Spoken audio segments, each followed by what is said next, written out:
First of all, the philosophies around reflexes. I mean, I've looked at predominantly every single program out there on primitive reflexes, but the one that had the most reflexes, they worked on something like 39. But there's all different ones. There's probably over 100. Some probably haven't even been identified in the literature. But the ones I've identified, looking at all the research, it's comprised of these 10 that I solely focus on. And they're the most important if we want the child to develop this voluntary control and access the prefrontal cortex to make good decisions, to develop good routines and healthy routines.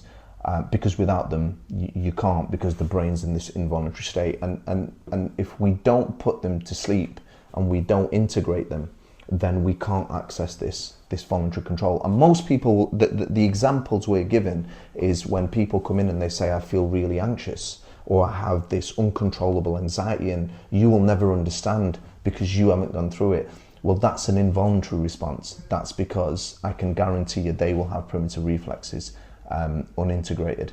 And if they don't integrate them, they don't matter how much psychological intervention they have, but managing the symptoms still puts them in a state of sympathetic response, which then means they end up with the panic attacks, they end up with digestive problems, they end up with food sensitivities, because we haven't looked at how this amazing system develops.